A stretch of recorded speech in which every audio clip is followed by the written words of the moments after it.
আসসালামু আলাইকুম। মমতা রেসিপির ধারাবাহিক টিউটোরিয়ালে সবাইকে স্বাগতম জানাচ্ছি। আজকে আমি আপনাদেরকে দেখাবো কিভাবে সহজভাবে ইলিশ মাছ ভুনা করবেন। তো চলুন ভিডিওটি শুরু করা যাক।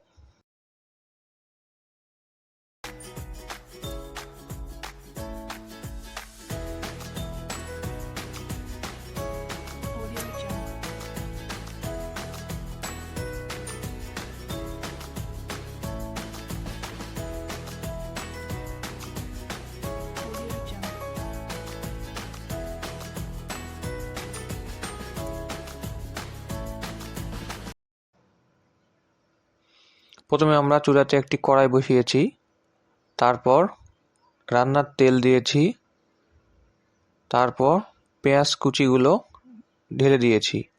আমরা আমাদের পরিমাণ মতো নিয়েছি, আপনারা আপনাদের পরিমাণ বুঝে ব্যবহার করবেন।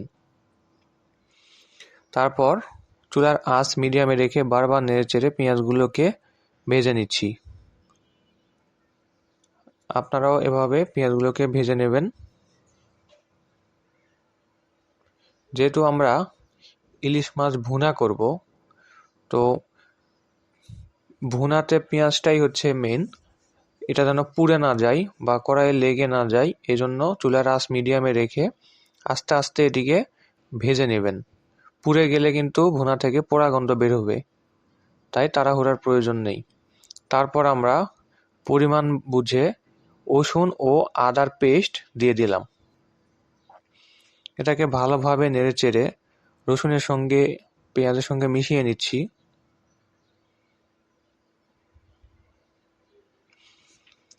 খুব আস্তে আস্তে পেঁয়াজগুলোকে ভাজতে হবে, যেন পুড়ে না যায়। বারবার নেড়েচেড়ে দিয়ে ভাজতে হবে। এর আগে আমি ডিম ভুনার ভিডিও ছেড়েছিলাম, অনেক রেসপন্স পেয়েছিলাম, যার জন্য আজকে আবার ইলিশ মাছের ভুনা রেসিপি নিয়ে আসলাম। তো আপনারা বেশি বেশি লাইক কমেন্ট শেয়ার করবেন, তাহলে ভালো লাগে আর কি। এরপর আমরা পরিমাণ মতো পানি দিয়ে দিলাম। তারপর এর মধ্যে তেজপাতা দিয়ে দিয়েছি, যেন লেগে না যায়। আমরা ভালো করে নেড়েচেড়ে এটিকে মিশিয়ে নিচ্ছি। তারপর মরিচের গুঁড়া দিয়ে দিলাম পরিমাণ মতো,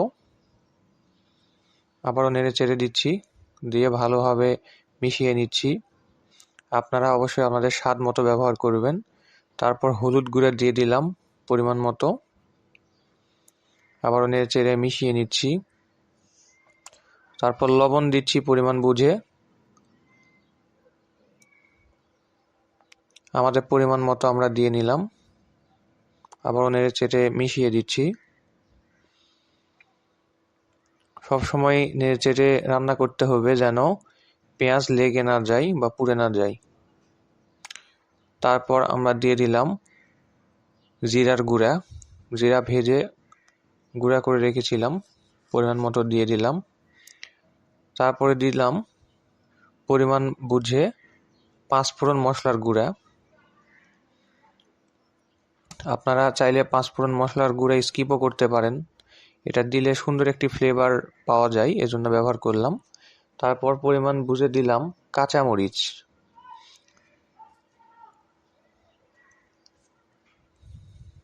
কাঁচামরিচ যেন গোটা থাকে, এই জন্য একটু পরে ব্যবহার করলাম। তারপর এটিকে ভালো করে নেড়ে চেড়ে রসটুকু শুকিয়ে তারপর ইলিশ মাছ দিয়ে দিলাম। তো আমরা তেল দিয়ে ইলিশ মাছ হালকা করে ভেজে রেখেছিলাম, এতে ইলিশ মাছের সুন্দর একটি ফ্লেভার বের হয় এবং খেতে বেশ মজা লাগে। তাই আমরা তেল দিয়ে আগেই মাছটিকে ভাজিয়ে রেখেছিলাম। আপনারা চাইলে হালকা করে ভেজে দিতে পারেন, অথবা এখানে সরাসরি কাটার পর ধুয়েও ব্যবহার করতে পারেন, টাটকা বলে যেটিকে। দুইভাবেই রান্না করা যায়। তো যেহেতু আমার ভাজা মাছ খেতে একটু পছন্দ, তাই আমরা হালকা করে ভেজে ব্যবহার করলাম, এটা অপশনাল।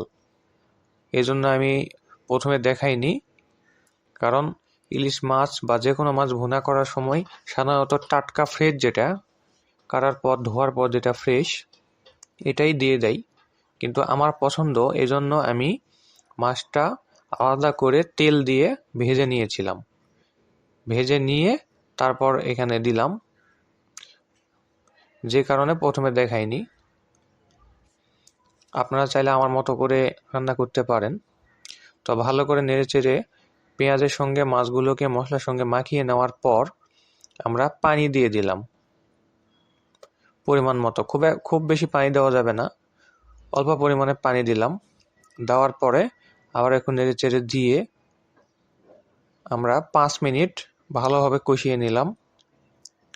দেখতে পাচ্ছেন পানি ফুটে গেছে। খুব বেশি নাড়াচাড়া করা যাবে না, মাছ ভেঙে যেতে পারে। হালকা করে নেড়েচেড়ে দিতে হবে।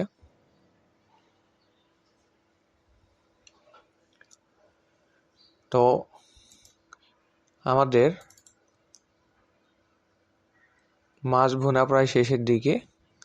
তো এই সময় আমরা একটু রসটি কমিয়ে নেওয়ার পরে যেন মাছের ভুনা থেকে সুন্দর একটি ফ্লেভার বের হয়, এজন্য ভাজা জিরার গুঁড়া উপরে একটু ছিটিয়ে দিলাম। তো আপনারা এভাবে একটু দিয়ে দেখতে পারেন, এর থেকে তরকারি থেকে বা ভাজা থেকে সুন্দর একটি ফ্লেভার বের হয়। তো উপরে একটু ছিটিয়ে দিয়ে আমরা ভালো করে নেড়েচেড়ে এটা মিশিয়ে নিলাম। তারপর আরও কিছুক্ষণ ধরে এটাকে আস্তে আস্তে নেড়েচেড়ে আমরা রসটি শুকিয়ে ফেলবো। যেহেতু ভুনা ঝোল থাকলে খুব একটা ভালো লাগবে না, আমরা যতটুকু সম্ভব রসটি শুকিয়ে ফেলবো। তো দেখতে পাচ্ছেন ইলিশ মাছ যেহেতু ভুনা থেকে সুন্দর একটি গন্ধ বেরোচ্ছে। তো দেখতে পাচ্ছেন কেমন হয়েছে। মরিচগুলো বেশ কাঁচার মতোই আছে। এখন এটিকে আমরা ভাতের সঙ্গেও খেতে পারি অথবা বিরিয়ানির সঙ্গেও পরিবেশন করা যেতে পারে। তো এই ছিল আমাদের আজকের ভিডিওগুলো আপনারা আপনাদের টাইম লাইনে বা আপনাদের বন্ধুদের মাঝে শেয়ার করবেন, বেশি বেশি লাইক কমেন্ট করবেন, মমতা রেসিপির সঙ্গেই থাকবেন। সবাইকে ধন্যবাদ।